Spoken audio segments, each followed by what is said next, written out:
जिसने गुनाह छोड़ना है ना, कुरान ने एक बड़ा शानदार उसूल दे दिया, इन्नल हसनात युद्हिबन सय्यात। वाह वाह, जिसने गुनाह छोड़ने हैं ना, वो नेकियां करना शुरू कर दे। अल्लाह अल्लाह, नेकियां खुद गुनाहों को मिटा देती हैं, गुनाहों को खत्म कर देती हैं। क्या बात। अब एक शख्स का बिहेवियर ये है कि वो कहता है कि मैं नहीं छोड़ सकता। अगर वो नहीं छोड़ सकता तो उसने कोशिश क्या की है, सही, कितनी उसने अल्लाह ताला के सामने गिड़गिड़ा के दुआएं की हैं कि या अल्लाह ये मैं छोड़ना चाहता हूँ, मुझे छुड़वा दे।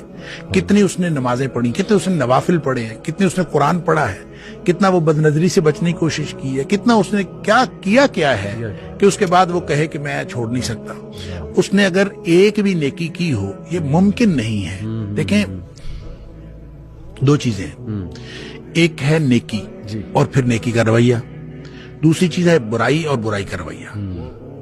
नेकी की तरफ चढ़ाई है, बुराई की तरफ उतराई है।